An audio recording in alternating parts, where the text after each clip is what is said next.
spring of 2017, I was living in Los Angeles, and I traveled up to Toronto, Canada, to work on a short documentary film directed by Tyrell.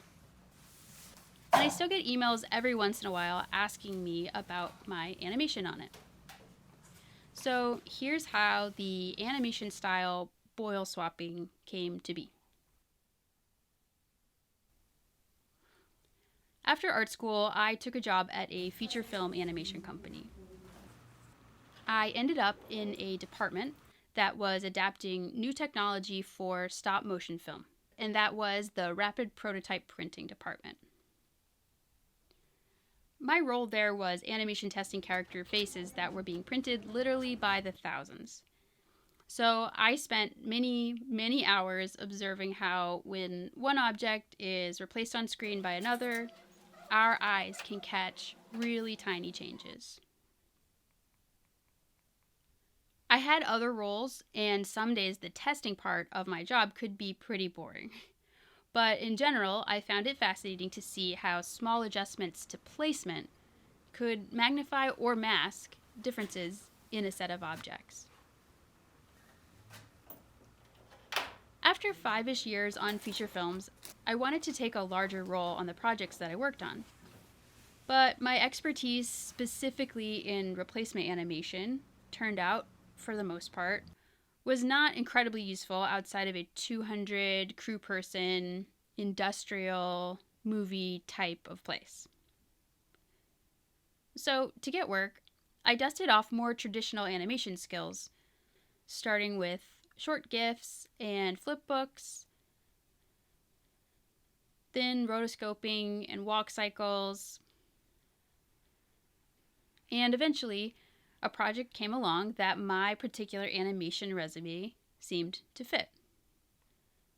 I was briefed on the main story concepts, and I sent a few video sketches of different movement styles to Philip Eddles, who was the animation producer on the project. Here's what I mean by movement styles. You can see that the pom-poms all travel across the screen, but the way each one moves, that's the movement or animation style. This is the actual footage of one test I sent to Philip. I shot this in my kitchen on a webcam. We decided to call this style boil swapping because it's part boiling, which is a technique used in 2D animation where you draw over an image multiple times to keep it moving and looking alive. But in this case, I am swapping objects.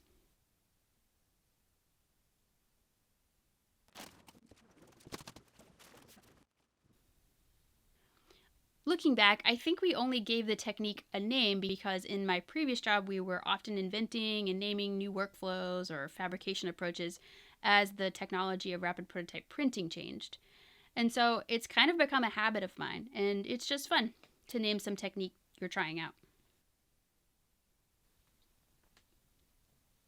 A few months later, when it came time to shoot the film, it was at first sort of challenging to use the replacement technique. And that's because we're more accustomed to seeing an object move from point A to point B, and so that's how I animated the first shot. But Philip encouraged us to try out the technique I had tested, and then Charlie approved the new direction. From then on, I used perspective, foreshortening, and parallax to give the objects continuity and speed that felt familiar. Charlie would direct what objects he needed to see for the story points and how long they needed to be on screen. To get a sense of timing for their appearance and disappearance, he gave me a voice record of the script that I used to sync to the words.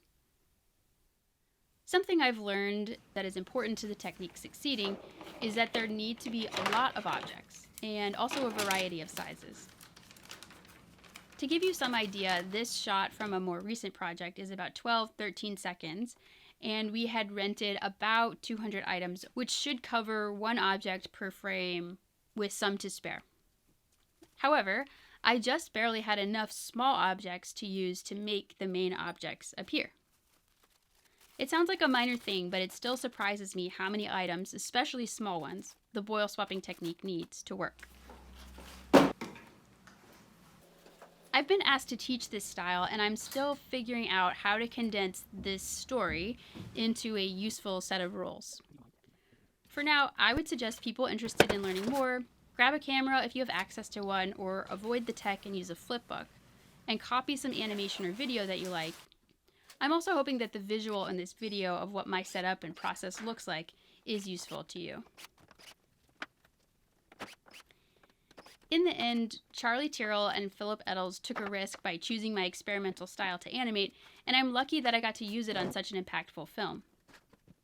I'm always happy when I hear it's reaching new audiences. Feel free to let me know if you have questions. I'll put links to all the projects mentioned in the video description below. Thanks for watching.